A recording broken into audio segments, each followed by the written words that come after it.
G'day mate, welcome along to episode 80 of the Exponential Performance Podcast. It's so good to have you here. Now in today's episode, I sit down with Brendan O'Neill, who is a medical doctor, but also a kayak coach and also the inventor of the Vaca Cadence sensor. Now the Vaca Cadence sensor is a sensor that you can put on a paddle, whether you're a kayaker, stand-up paddleboarder, waka ama or outrigger canoe paddler, and it measures your cadence in real time. Cadence is simply how many paddle strokes you're taking per minute.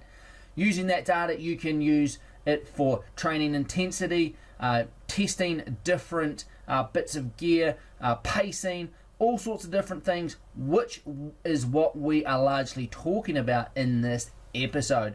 We dive into a lot of topics today around training for paddle athletes, but also just general stuff around training in general.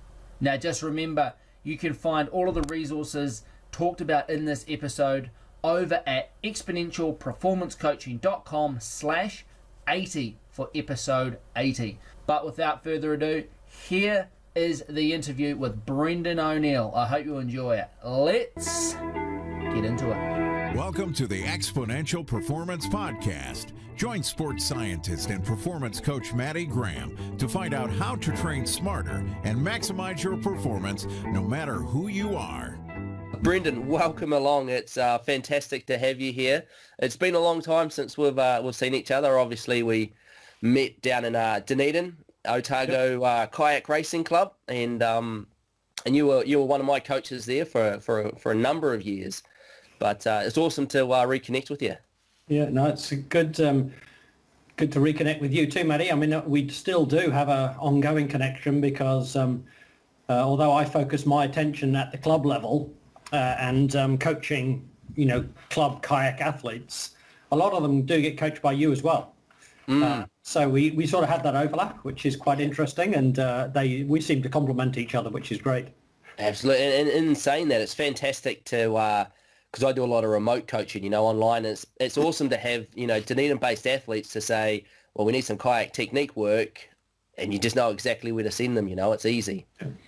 Yeah, well, that's one of the reasons I've tried to maintain a club base and a club coaching environment because, as you know, kayaking, you can't just go for a weekend and learn technique. It's a gradual process. It's step by step. You need someone with continuity who's going to see what you're doing over several months, really. So I prefer the club environment from that point of view. So I do get to see people long term.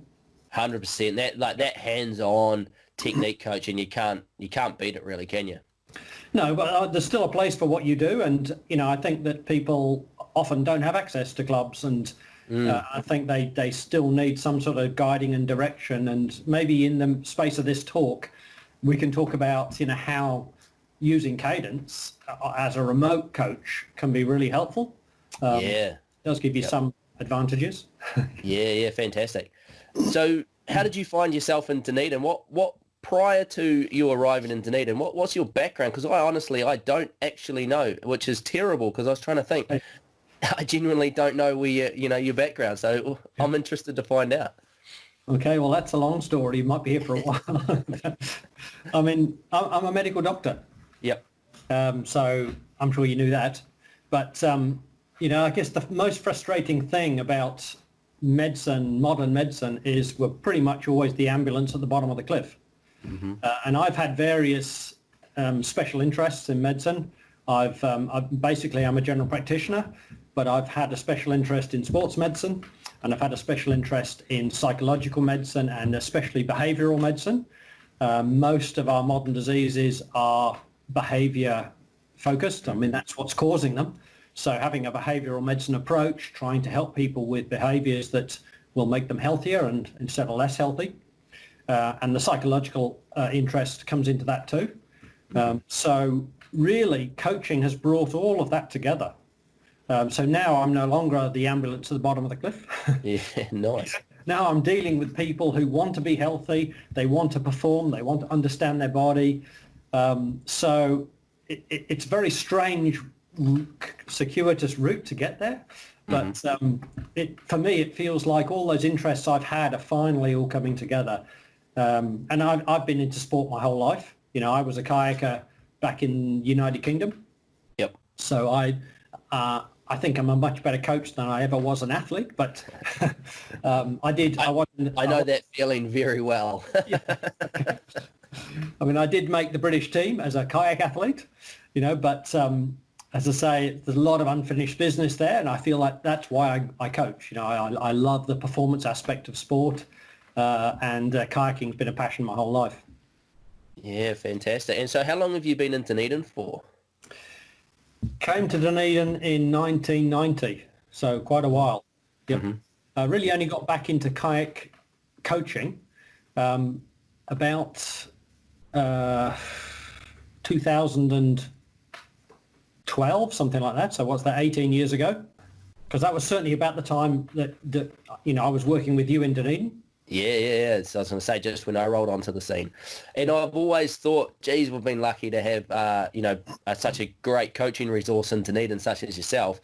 But now hearing that, the background even more, it's like, far out, what a resource you are to, for the club to have. So lucky to have that vast array of experience, in a coach.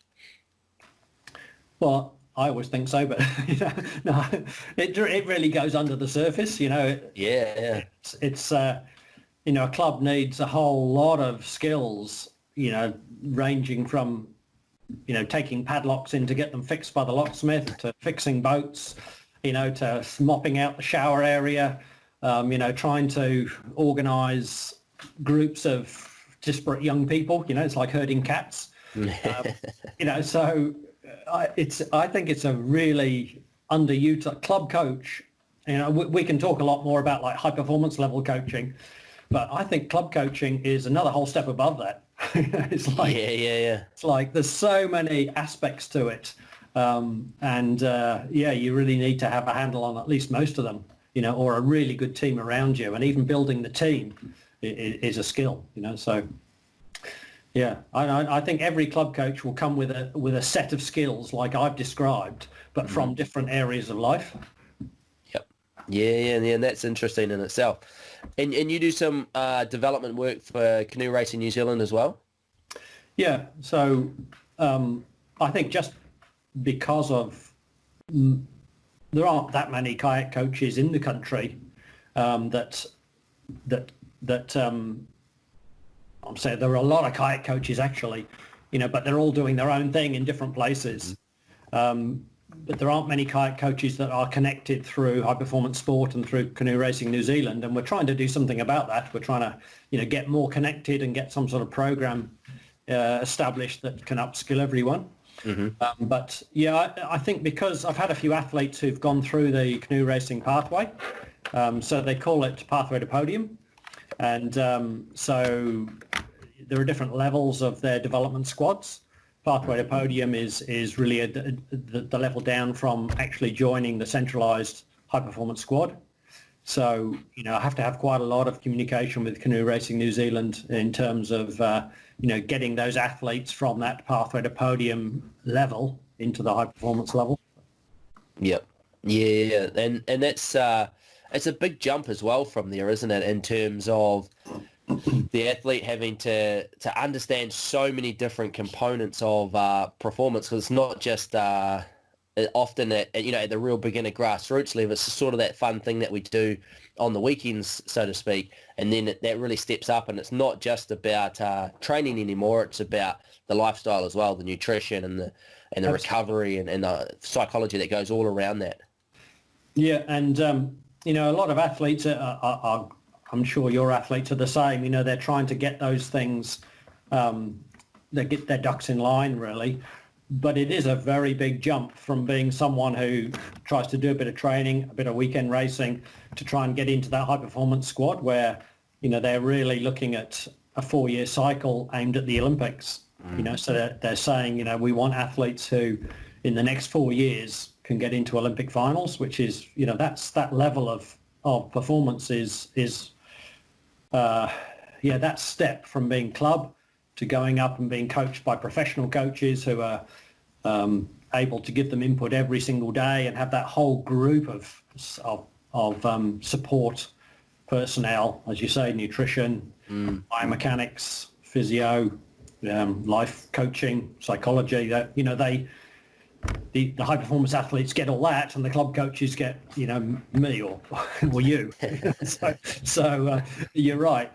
That is a big step, and you know, getting an athlete through that is quite rewarding, but it's also a lot of you know, compared to coaching at a club level, there's a lot of individual intensity there, which is time zapping. Yep, yeah, for sure. So it must have been around late 2010, 2011 when we were training down at the Dunedin Harbour, and you brought along one day this little round, and it kind of looked like a film canister or like a little pill container, probably a pill container coming from your background, and we were duct taping it to our paddles or using a little bit of rubber inner tube to put it onto our paddles. And this was the first time I came in contact with this Cadence sensor idea that you'd been working on. And man, it's growing since then. But talk me through those sort of the early days, or how did you come up with this idea of we're going to build a Cadence sensor for a kayak?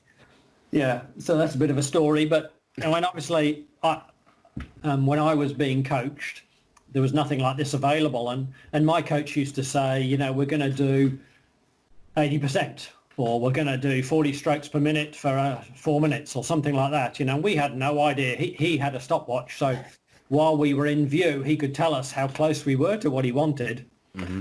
The moment we were out of view, we just had to guess.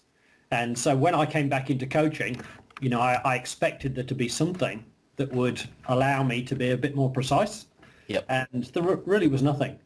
All the athletes were using the GPS watches, and you know they had a little dashboard. They could see their distance, their time, speed, their heart rate, but still we didn't have a really good judge of intensity. And as you know, in all training is volume, intensity, recovery. So we need a good measure of intensity if we're going to accurately target some training. So I set about trying to, you know, get something. Dunedin's a great place. It's got a big university, a lot of skilled people. I don't have the skills to do this, but it was my idea, and I just took it along to various people. And in the end, it was the group who look at robotics who were able to, looking at zoology and turning animal movements into robotics.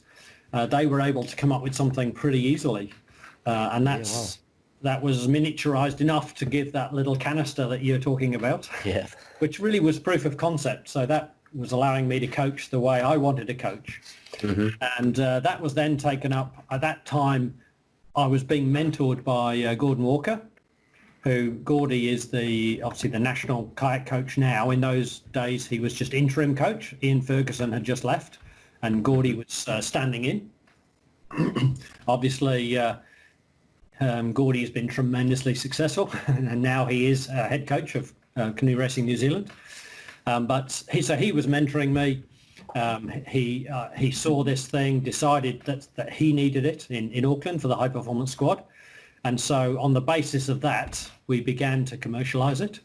And in fact, Lisa Carrington got it in September 2010. And then she went on to win her first World Championship gold medal in August 2011. So she'd had it for 7 or 8 months by the time she won that first gold medal under Gordy's coaching. And then she went on, obviously the year after, 2012 in London, to win a gold medal at the Olympics. And it was after that. So we kept it in-house until after Lisa's gold medal at London Olympics. There was no contract for us to do that, but we just wanted to make sure we had a really good product, we knew how to use it, and we had someone who was demonstrating its effectiveness, really. So after 2012, we launched it worldwide, and the story, it's just grown really since then. Yeah, fantastic. And like looking back on it now, I'm pretty privileged to have had probably one of the first units, maybe apart from Lisa's one, because it was around that similar time that I was using it, and I was looking back on some training diaries this morning before our chat, and And I was looking through it and it had like the kayak sessions, and I was trying to figure out when I started using it. And then average heart rate, blah, blah, blah, strokes per minute. And I had it all down in terms of what we'd been doing for those sessions, and it sort of jogged my memory in that in those early days, it was just that real-time feedback that you were getting, but I didn't really understand too much about how to use it apart from measuring intensity at that moment. But now you guys have got some software that goes along with the Cadence sensor that helps manage all of the data that you get from it, don't you? We do, yep. I don't think there is just a fixed way to use it. Yeah, for sure. You're a sports scientist, it's interesting you're collecting data even back then, but so we're always looking for new ideas and new ways to use it. So if you come up with any, Matty, you let me know. But yeah, there are some basics which everyone can just start with, and I've tried to make it reasonably, stepwise. So I don't know whether you have an idea in your head. You've got the science background, so I think fundamentally it can be helpful for making the stroke efficient. Yep. So that's like economy really when you're trying to save energy but go fast. And then on the flip side, it's also useful for trying to really target physiological adaptations. So we've got, a technique element where it can be helpful. That's when I mentioned about remote coaching. If you've Cadence sensor and you've got a coach who understands what to do with it, then it is possible to at least begin to make some technique changes. Nothing quite as good as having a really good coach watch technique, but the Cadence sensor can be helpful. And then, we're trying to target some pretty specific physiological adaptations if you want to go faster. And so, there's a sort of plan using the Cadence sensor to do that as well. That's so we're obviously talking about the Vaca Cadence sensor, and that's what it's turned into over this time. Yeah. Can you tell me a little bit like behind the name, like what's in the name, Vaca? Where does it come from? I've always wondered that. Yeah. Well, there's nothing magical about it. I mean, basically, we brainstorm names. It's very hard if you start a small business to come up with a good name. Yep. So you can probably pay a big marketing company millions of dollars to give you something like Google, but we just had 3 or 4 people sitting in a room and we wrote up, quick fire. We didn't want it more than 5 letters. Mm-hmm. So we just wanted a name, didn't need to make sense. And we came up with 20 or 30. And the one we settled on, Vaca, it was a derivative of the Pacific word for a Pacific outrigger, which if you go to Tahiti, it's Va'a. If you go to New Zealand, obviously, it's a Waka. But in most of the Pacific Islands, they call it a Vaca. Yeah, right. Which they spell V-A-K-A. And we didn't want to steal anybody's, cultural identity, so we changed that word. And it sort of seemed like adding the extra A made it sort of faster. so that's where it came from. That's fantastic. It was really just a brainstorming exercise just to try to come up with a word. Yeah, that's interesting. I honestly never knew where that came from. I've always been intrigued, so good to know. I think as well, coming back to that, what can you use the sensor for as well? I've always thought around like testing in terms of equipment, because with equipment and different types of gear, paddle size, length, there's always so much debate around that, isn't there? People's, preferences and personal opinions. But when you've actually got some numbers on it in terms of, if I hold this cadence, I go this fast with this heart rate, then it takes all of that out of the equation. It does, yeah. I think the first thing I would say, and you might have some thoughts on this too, Matty, is that when we look at the Olympics and you look at a 1,000-meter sprinter, if you measure the cadence of those sprinters coming down their Olympic final, they'll all be between 53, 57 strokes per minute. This is double strokes. And you've got to think, why is that? Why are they all at around 55 strokes per minute doing 1,000 meters? We're talking, the 750 meters in the middle of the race here. And I think there is I've asked exercise physiologists this before, and I got various answers, but there seems to be a limit to the number of muscle contractions that you can get. So it's about a 3.5 minute race. So they're saying that over 3.5 minutes, you can really only get, the body can only sustain about a 55 muscle contractions. They're double, so you're on both sides. If you cut the race down to 500 meters, they hit about 60 strokes per minute over most of the middle section of the race. So shortening the race makes a difference to the maximum cadence that they can sustain. So if we start from that point, we say, Olympic trained athletes, over 3.5 minutes, their maximum sustained cadence is 55 per minute. And then we cut it down, and we're looking at an anaerobic level there, even though it's 3.5 minutes, big anaerobic element in that. Absolutely. So we bring it down, and we find that it's incredibly consistent. So using cadence as a measure of intensity seems to be more consistent than the other measures. And when you realise that there's a physiological limit at the top there, then we can step that down and find points at which other physiological sort of steps, so threshold, the sort of lactate threshold level at about VT2, and even down to VT1, we can say, which is fully aerobic. There seems to be a fairly consistent cadence for us for an athlete. So the ones I'm quoting obviously are for K1 kayaks, and the speed is what am I saying? Obviously the boat has to be moving fairly fast for you to have a fast cadence. Equally, by generating a fast cadence, you move the boat fast. But a slower boat, you can't attain those high cadences unless you shorten your paddle right down. So it would still, from a physiological point of view, it would still be the best.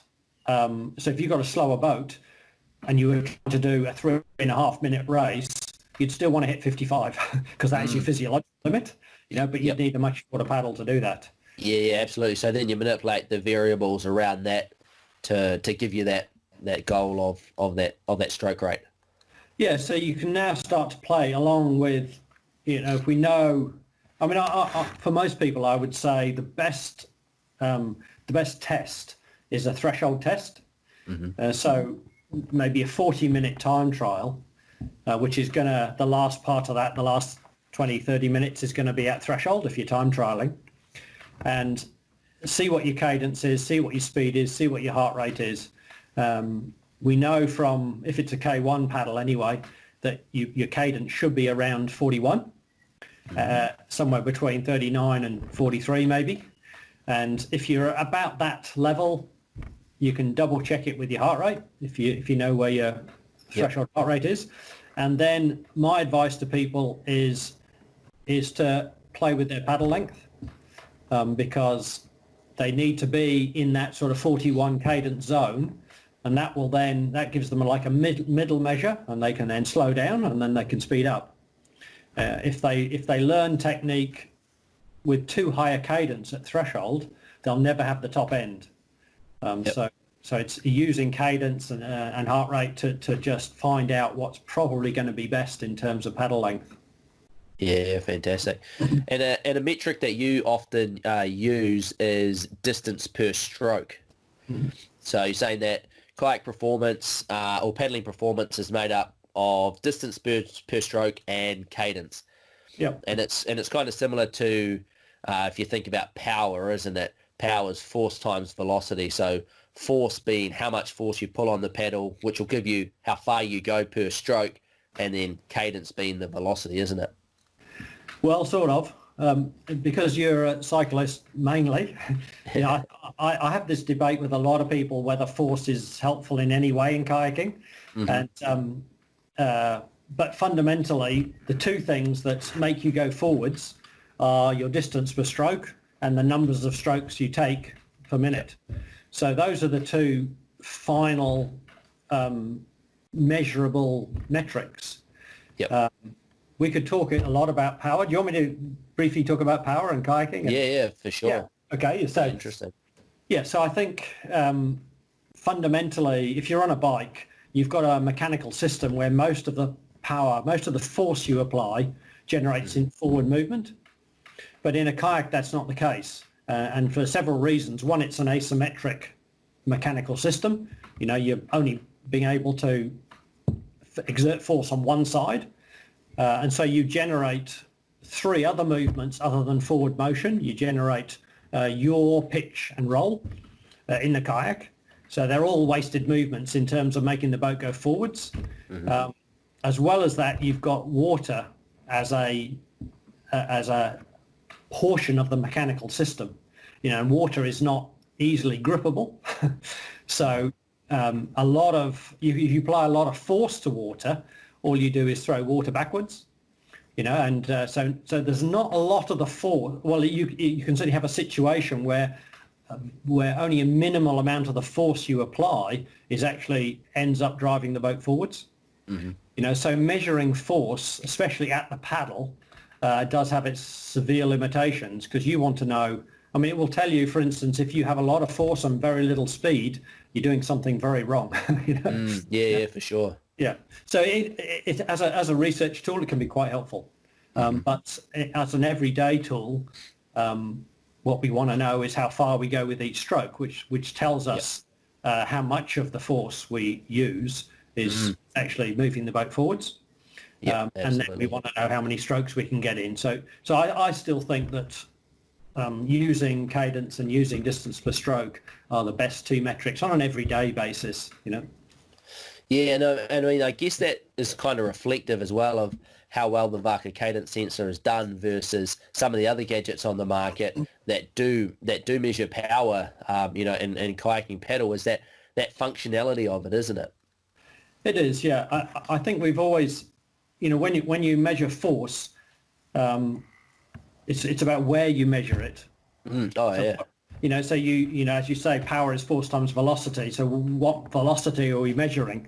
I mean, if we're measuring force in, we should be measuring the velocity that the paddle moves, because that's where we're measuring the force, which is not necessarily what's happening in terms of moving the boat forwards, as I said before. Also, we can only really measure perpendicular forces on the paddle, because whereas there are lots of different forces when obviously the water is pushing back in various ways, and how we manage that interface with the water is very important for getting that feel for the water and moving the boat forward.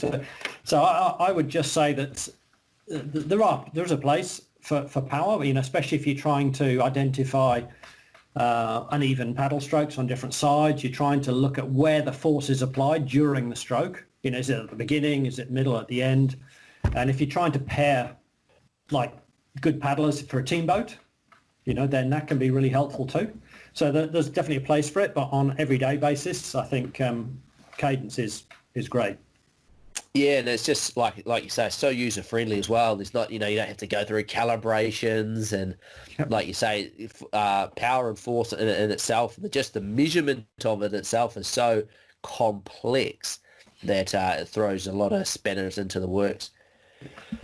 And I was just going to say, when you're talking about intensity, you've got a great resource on your website that outlines intensities and double strokes per minute for different training intensity. So I'll put a link to that in the show notes, and that'll be over at exponentialperformancecoaching.com/80 for episode 80, and people can go and check that out if all of these numbers flying around are becoming a little bit mind-boggling for them.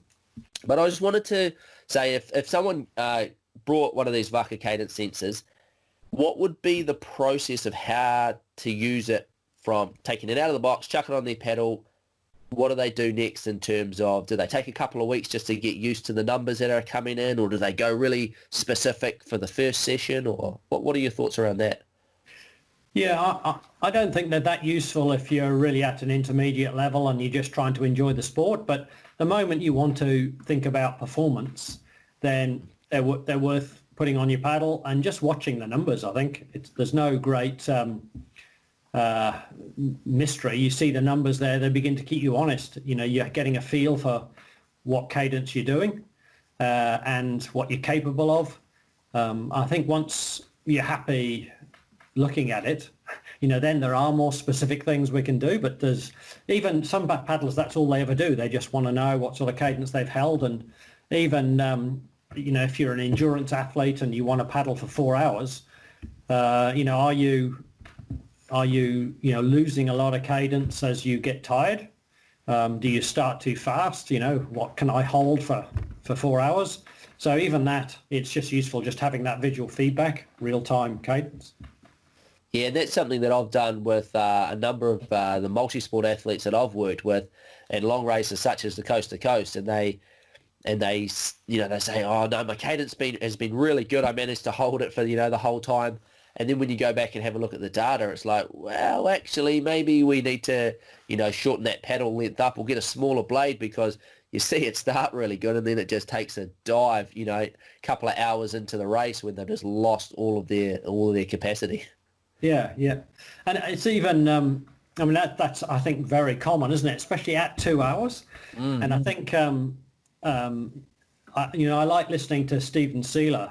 And I'm sure you know of Stephen, and he's a world-renowned exercise physiologist, and he talks about that decoupling that happens at about 2 hours, where you're putting in a lot more effort for about the same sort of speed. Mm. And I think once you have the metrics, so once you can see that, you've got the cadence, you can see the speed, you can watch the heart rate. Then all of a sudden you can, once you've identified it, you can start to train. You can start to say, look, the wheels are falling off at 2 hours. And I would completely agree. You need to look at paddle length. You need to look at blade size.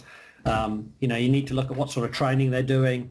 So even that cadence can be really helpful when you're trying to identify, I call it strengths and weaknesses. Mm-hmm. So maybe you've identified a weakness and using the metrics, and then you have to put in place a plan. Okay, well, how can we build on that? So I think it's very helpful for that sort of stuff.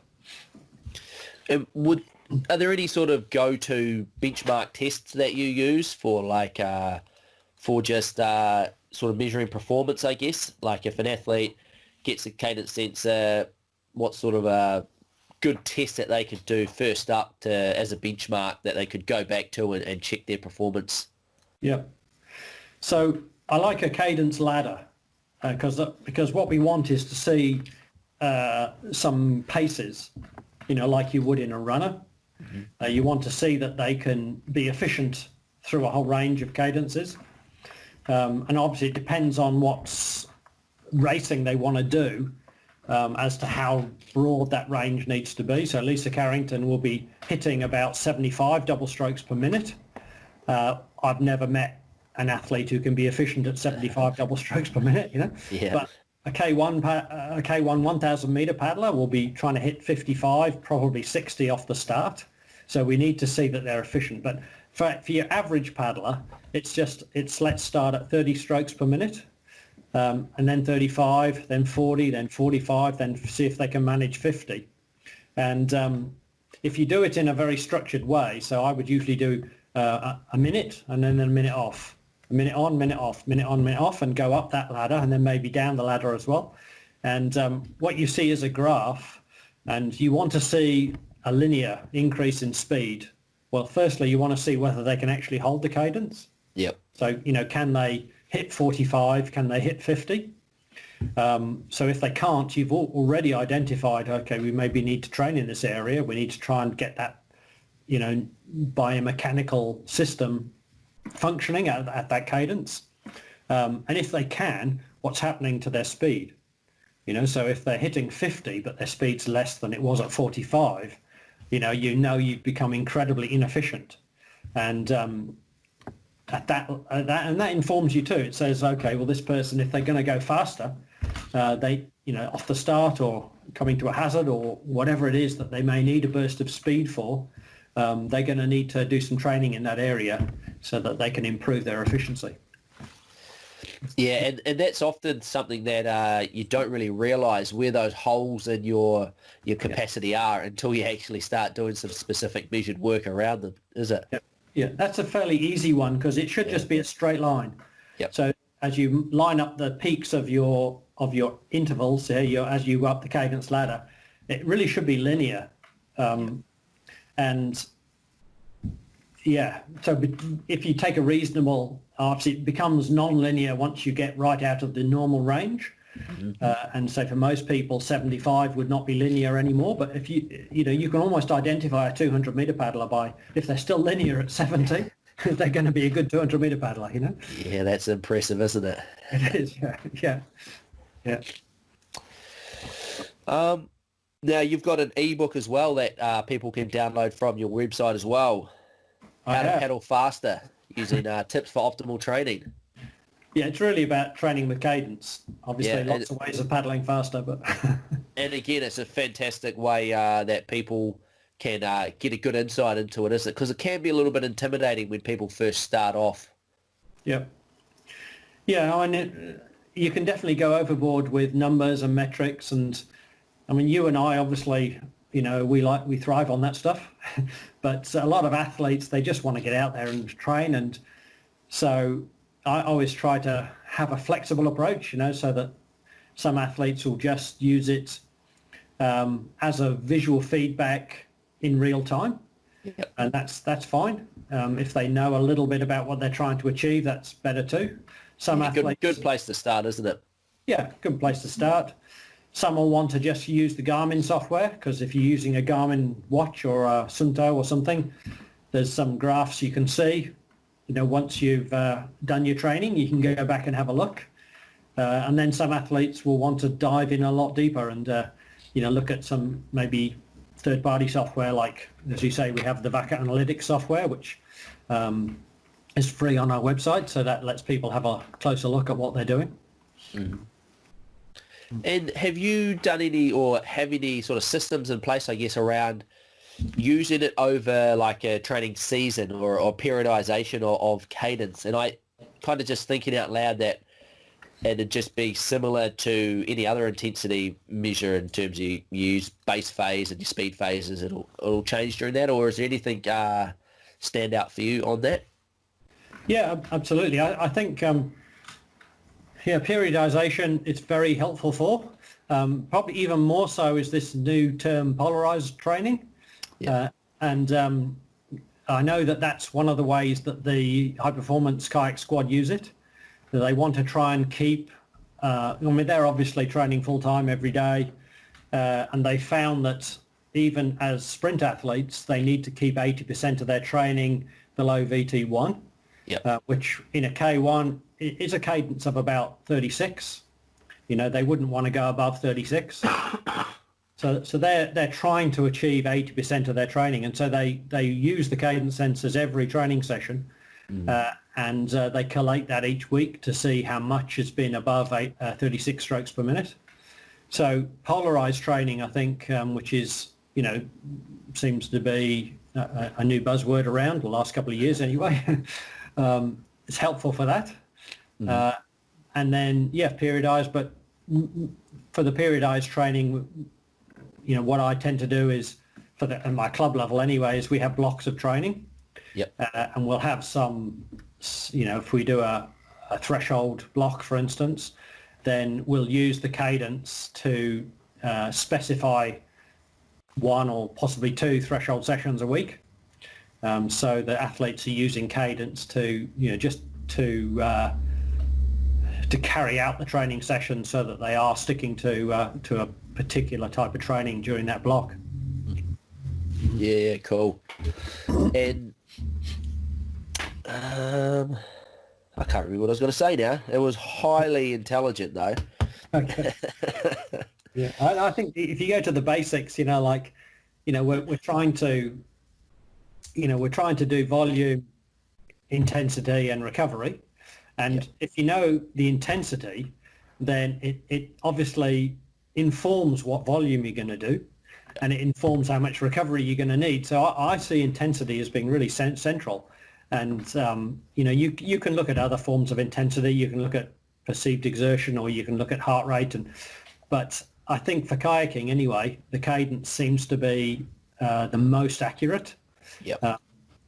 And if you're trying to generate a physiological adaptation, if you can accurately target the intensity, then I think it opens up the possibility that you can do slightly less training. You can train smarter, Yep. But still get the good adaptations. That's really what every athlete wants. They want to be able to not injure themselves, so train within their limits, but still get good adaptations.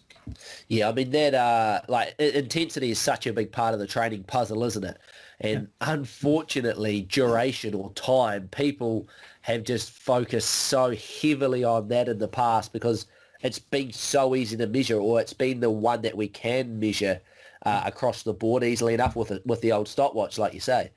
But now that we're getting a really good handle on training intensity in the ways that we can measure it, it's about like finding that minimal effective dose. Something that as a doctor you'd be very familiar with. Doing enough to get the response you're after, but not doing too much that it causes negatives. Yeah, and if you're not as tired, you maybe get an extra aerobic session in each week, which is only going to benefit you. So you want to get the best bang for your buck really on every training session, and different ways of doing that. But I do think identifying cadence really helps it. Yeah, awesome. And the Vaca Cadence sensors, not just for kayaking though, are they? You guys have got some for... Do you want to see one? I've got one here. Here we go. So if you are listening to this on one of the podcasting platforms, you won't be able to see what Brendan's holding up. But if you're over on YouTube, you will be able to see this. Yep. So obviously pairs with something like this. Yep. So pretty simple setup. This one just goes on the paddle. This one goes on the deck. So you got a dashboard. So I just happen to have it here. So Fantastic. Lucky I can show you that. Just lying around. I've actually got a lot of them, but they're all lying around. That actually sparks the memory of back, must have been about 2010, 2011. I came over to your house to pick up one of these things, and in your spare room there was just this big table with all of these different sensors under construction with the soldering irons and that sort of thing. Yeah, we've moved ahead a bit. It's still all made in Dunedin. Yeah, it's fantastic. Yeah, which is fantastic. So we partner with a company called Kamahai Electronics, who do small runs of electronic equipment. Yep. And they actually half own the business. Oh, fantastic. So partnered with them, and they had enough confidence in the product to want to be part of the company. Oh, so it's all made in a factory in Dunedin. Some of the plastics and casings are made in Mosgiel. So very local product. That's amazing. Yeah. And so you can use them for Waka armour, outrigger, stand-up paddleboard, is that correct? Stand-up paddleboard, yep. Dragon boating, ocean, different types of kayaking, obviously, multi-sport, ocean ski paddling, even some whitewater in Europe. They do whitewater paddling. Really? So, yeah. That'd be quite interesting data that comes off whitewater paddlers. Do they have quite high cadence? I imagine they do at some times. Yeah, and they're really keen to maintain that cadence through rough water. Yep. It's obviously easy to back off when you're in the rough stuff, so they use that as a way of just keeping a check on what they're doing through the rougher paddling. Is that like whitewater and short technical boating, or is this long boats and whitewater like downriver racing? Yeah, downriver racing. Yeah, this is racing down that grade 3 to 4 usually, and usually. Not huge, 10 to 15 minute races. Yep. So long enough, but rough water. Downriver racing, I think, is the ultimate form of kayaking. It's insane. It is, yeah. It's both, isn't it? You've got to sprint, but you've also got to have the whitewater skills. So yeah, you're right. Yeah. Some of those athletes do come across into sprint as well because they're very strong, very good paddlers. Yeah. That's incredible.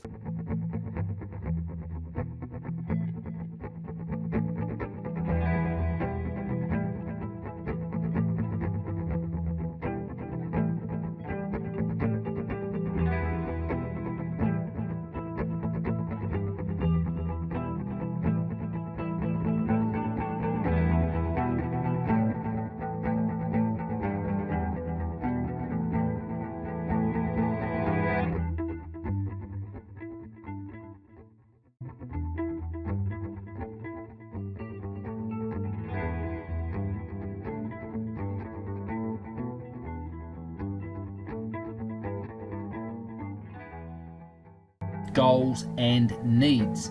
If you want to see how you can improve your paddling performance using gym-based strength training, get your free inside view of Paddle Stronger over at exponentialperformancecoaching.com/paddle stronger, or find the link below in the show notes or the description, depending on what platform you are listening.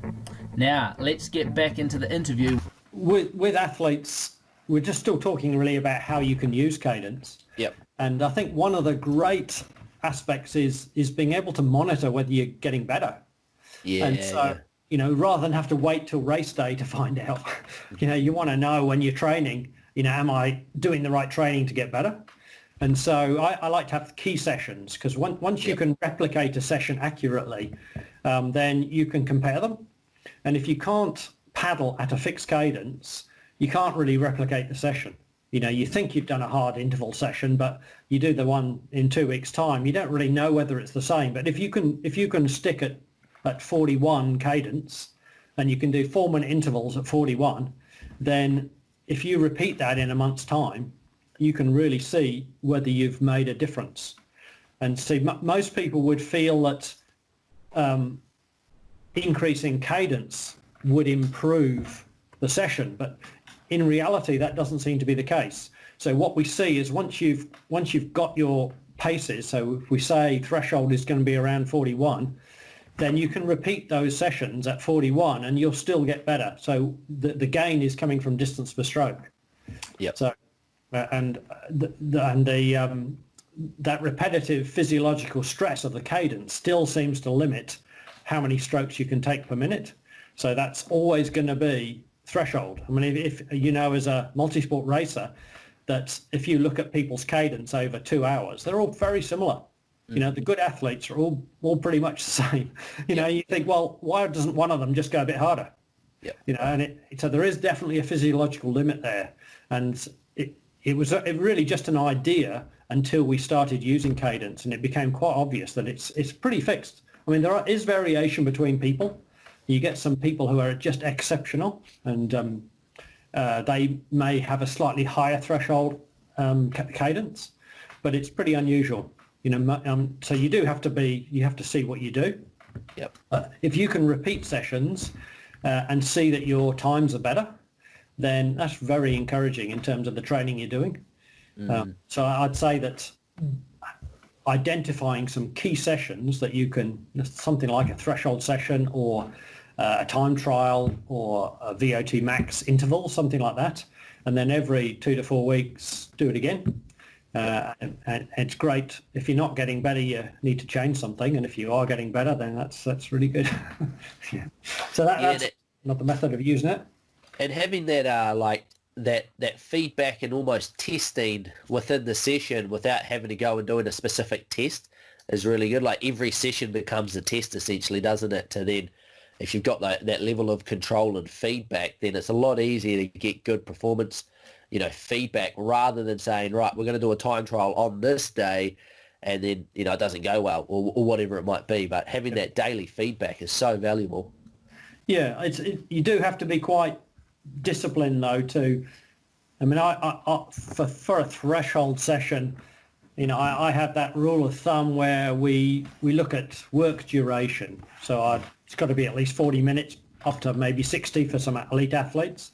Yep. And then we might separate that into intervals, or we might not. So you can do a time trial, or you can maybe separate it into intervals, and then you want a work to rest ratio if you've got intervals. So obviously threshold, you don't want too much rest. So short rests between the intervals. So there are lots of different ways of doing that.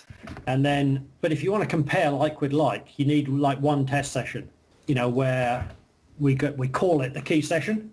Mm-hmm. And so they get good at doing that session, and then they can still do a lot of other sessions that they don't have to be quite so focused on, because they're still beneficial.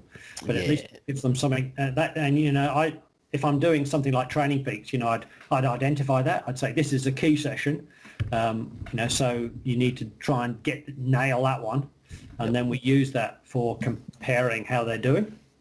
Yeah, in terms of economy, we didn't really talk about that. Economy.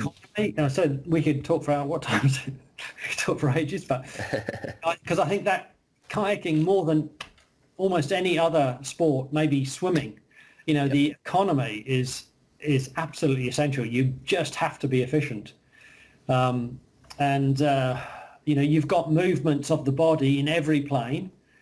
You've got movements of the boat in every plane.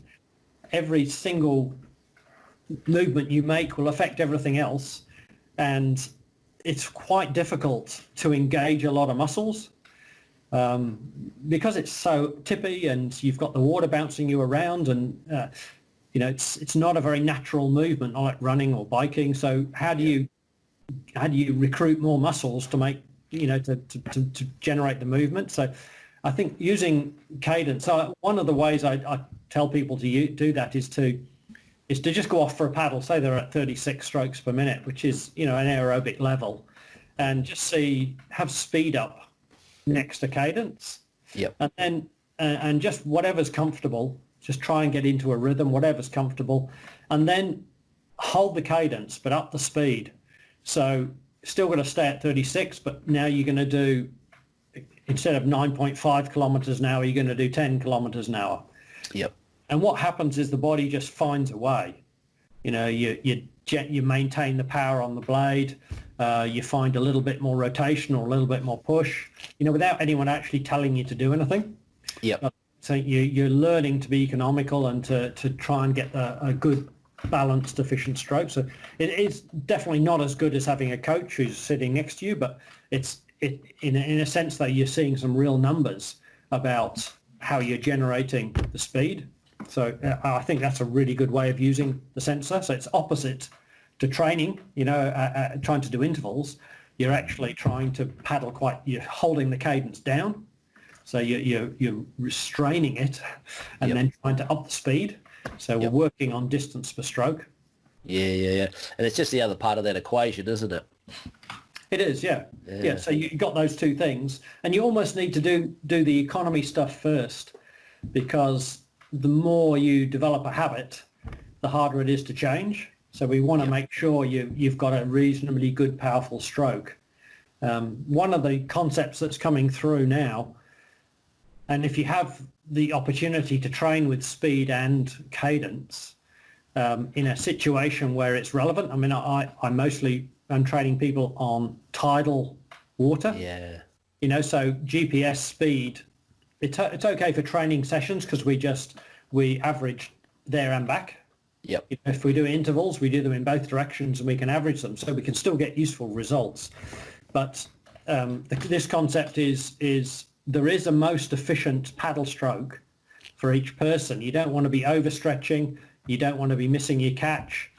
And the idea is that once there are two concepts in terms of going faster. One is increasing cadence and the other one is increasing the power in the stroke to try and generate more distance per stroke.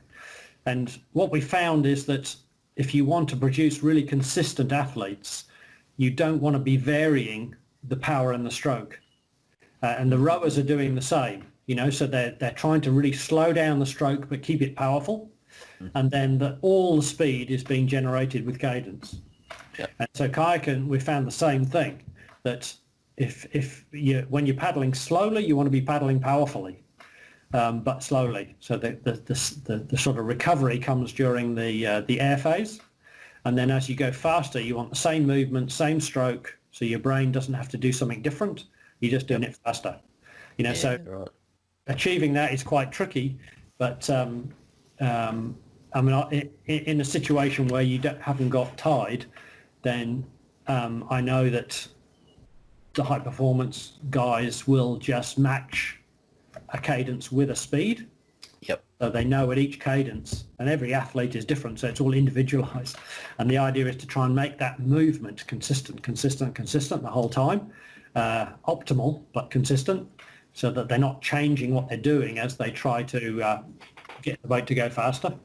Yeah, so you're saying that when that paddle's in the water, no matter if you're going hard or easy, you're still pulling on that paddle the same way, same pressure, The only thing that changes if you want to go faster is you pedal faster. Yeah, you do more cadence. Yep. Yep. So using that cadence sensor at the bottom end, I think it's a really good place to start, so that you don't just, dip the paddle in because you're going slowly. Yep. You want to be balanced. You want to still get the same catch, and you want to still power the blade through the water. Otherwise, you just learn so many different movements that eventually you'll never lock in something that's really going to be your most efficient, optimal movement. Yep. So it's all about getting those motor patterns down, firing the right muscles at the right time. Yeah. Because if you just teaspoon it along to get your speed down, then the motor pattern is completely different. Exactly. Yeah. Yeah. If you try, and then when you try to go faster again, you've got to change to a different motor pattern, and it's a subtle thing, but when people are starting to think about how if they want to be good kayakers, they have to start thinking about that stuff, and it's just an example of how you can use cadence to try and generate that really consistent pattern. That's super interesting, and it's just one of those things of how you approach your training, isn't it? And that if you're just going out there to do the time, so to speak, without having that connection about I'm doing this, I'm actually focusing on putting in consistent pressure or whatever it is, I'm just out there paddling to do the time and that's enough, then it's you get a very different result from those two different approaches. Yeah, and I guess we started off, that's why I like the club environment, because we can just chip away, and apart from the fact it's it's a nice group of people and you can have a bit of fun, and so I think in New Zealand and multi-sport paddling, because we don't have that many towns and we don't have that many clubs, there is that tradition of you just put the boat on your car and you go. But there is a lot to be gained, I think, from having coaches and having people watch you paddle and paddling with others, and so that's I guess why I focus my energy there. Yeah, no, that's fantastic, and what a lucky club they are to have you. Yeah, I keep telling them that, but I'm actually no. It is. I think it's fantastic to have a group of people who get me out, out of bed in the morning and keep me doing stuff that I love to do. It would be so easy, wouldn't it, to just stay in bed in the morning? So it works both ways. Fantastic. I always, when my athletes are, I'm sure you've had the same athletes, they have a really bad day and they just think it hasn't gone well and they didn't do what they expected, and if I'm out on the water with them, I say, well, look, you can give yourself a big pat on the back, because if you weren't out here, I probably wouldn't be out here, so you've done me a big favour, because I still do all my coaching from a kayak. That's fantastic. Yeah. Not in the motorboat yet? No, not in the motorboat. No. In fact, we're coming up your way this weekend for a race on the Clutha River. Yes. At Clyde. I haven't seen you at one of those for a while, Matty, but... I'm not going to lie to you, Brendan. I haven't been at one for a while. That's right. Yeah. But I've got two kayaks sitting out the back, and neither of them have seen the attention that they should see lately. But doing a lot of cross-country skiing, which is kind of my new passion at the moment. It's so awesome. Yeah. And, I've got a family trip up to the snow farm. Mm-hmm. Going up with my grandkids. Oh, fantastic. So we're going to have a weekend up there, cross-country skiing. Yep.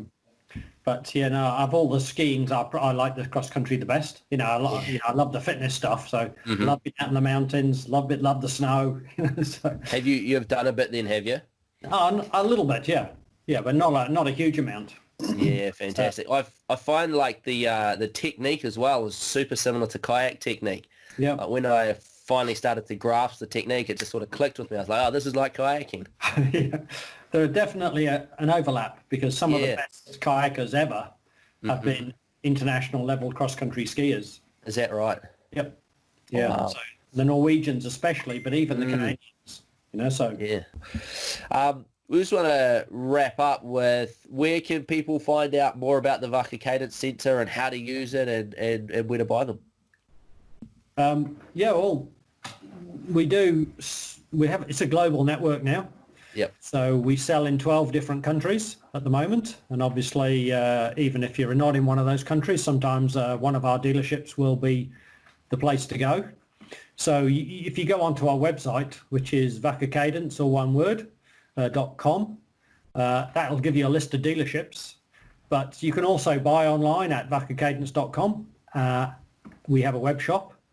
So that's available to anyone anywhere in the world. So they're the two methods of buying them. A lot of information on the website too, a lot of stuff I've been talking about. You mentioned my ebook, which just covers it in sort of a bit more logical, stepwise process. And always happy to answer questions. So there's a contact page. They can just write me an email, ask questions if they want. Yeah, fantastic. And what I'd love to do is if anyone listens to this and does have any specific questions about training with Cadence, is send them through, and I'd love to get Brendan back on to answer specific questions that might be a little bit more specific about a certain way to use it or a problem people have had. I think that would be, one, really helpful, but and super interesting as well. Yeah, and if they've got any ideas, any ways they've used it, which they found helpful. I spoke to an ocean ski paddler who said that because he knows what speed he should be traveling, he can always tell if he's in current, not in current, if he's getting assist from waves, wind, so, I hadn't thought of that, so anyone who's got any ideas, have used it and found it helpful, I'd love to know. Yeah, fantastic. So, either shoot me an email through the Exponential Performance Coaching website or post it below on whatever platform you are listening or watching on, and we'll do our best to get Brendan back on and do another Q&A about training with Cadence, because today's just been a really good overview, I think, of what it's all about and how to get into it. But going a little deeper, I'm sure you've got another episode in you. I'm sure we could go deeper. Yeah. I think a lot of people want to know details of actual training sessions. So, maybe if we get some questions, we could go into that, let's do that. Yeah. That would be fantastic, Brendan. Well, we will be in touch about getting that up and running. But thank you so much for your time. I'll let you go and have some lunch and get on with your day. Great. Thanks, Matty. Nice to talk to you.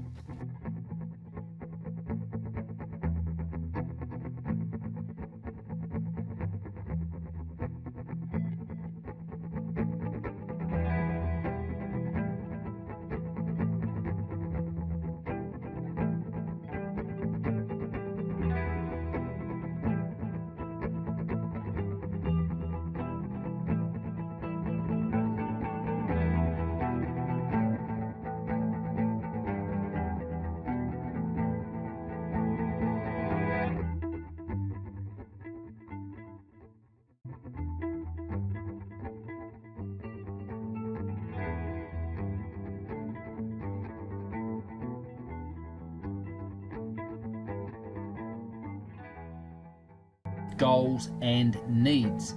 If you want to see how you can improve your paddling performance using gym-based strength training, get your free inside view of Paddle Stronger over at exponentialperformancecoaching.com/paddle stronger, or find the link below in the show notes or the description, depending on what platform you are listening.